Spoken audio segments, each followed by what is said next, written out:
Probabbli l-aktar żewġ vokali li ħabtuna aħna u nikdbu bil-sinna huma li u lie. Aktar u aktar, għax dawn iż-żewġ vokali għandhom tliet ħsejjeż differenti. I qasira, ngħidu aħna fil-kelmiet iqsar u inti. I twila donna ij bil-ħosta i, ngħidu aħna fil-kelmiet ħabib u bir. U ije li donna għandha l-ħosta doppja i, ngħidu aħna fil-kelmiet iebes u ieħor. Imma x'inhi sewwa sew li je? Li je hija vokali waħda, iżda hija digraf, jiġifieri ittra li tinkiteb b'żewġ grafemi jew simboli bħal-lajn.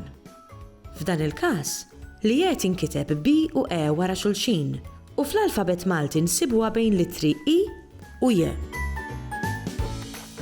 Aħna u nikdbu kelmiet li fihom li u li je, nistgħu nżommu ftit punti ħfief f'moħħna sabiex nevitaw ħafna u ħafna żbalji.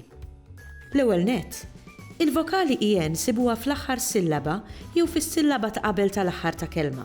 It-tieni nett, kelma ma jistax ikollha aktar minn aċċent wieħed u billi li hija minnha nfisha aċċentata, ma nistgħux inħażżu l-aċċent fuq vokali oħra fl-istess kelma. Ngħidu aħna nikdbu spallira u mhux spallira bl-aċċent fuq la.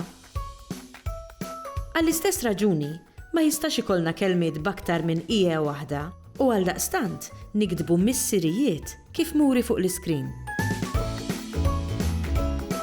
Xi drabi jiġri li l-aċċent jiċċaqlaq minn sillaba għal oħra ta' kelma b'mod li tintilef li je. Ngħidu aħna meta naqilbu l-kelma mis-singular għal plural, fil-każ ta' nieżel u sija. Fiż-żewġ każijiet, l-aċċent jimxi mill-ewwel għall-aħħar sillaba b'mod li li je tinbidel għal i.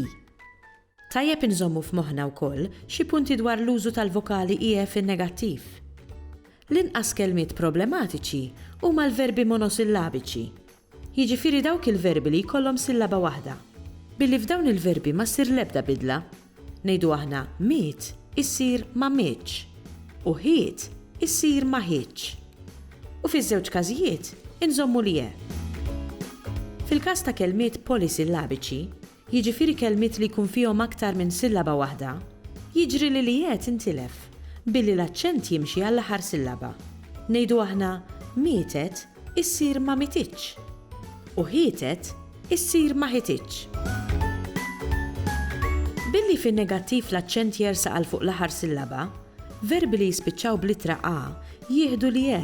Per eżempju l-verb beda isir ma bedix, fil-waqt li l-verb mexa isir ma mexix. Huwa importanti ħafna li nżommu f'moħħna li dan ma jgħodx l-kelmiet li jinstemaw donnom jispiċċaw bil-vokali a, iżda li fil-fatt ikollhom apostrofu fit-tarf, billi dan l-apostrofu jirrappreżenta l-konsonanti għajn. Ngħidu aħna sema issir ma semax u mhux ma semix. Punt ieħor li għalih iridu noqogħdu attenti huwa meta li tinserta qabel il-ħsejjes ħ jew ë, billi f'dawn il-każijiet hemm ċans ikbar li tiġi pronunzjata donna ije. Ngħidu aħna fil-kelmiet sabiħ u fih u triq u rqiq. Hemm ħafna affarijiet oħra x'jingħadu dwar li u li je. Mod ieħor kif tużomm huwa billi taqra qatih kodba tajba. Għax bekk idderri lilek innifsek aħjar fl-użu ta' dawn iż-żewġ vokali.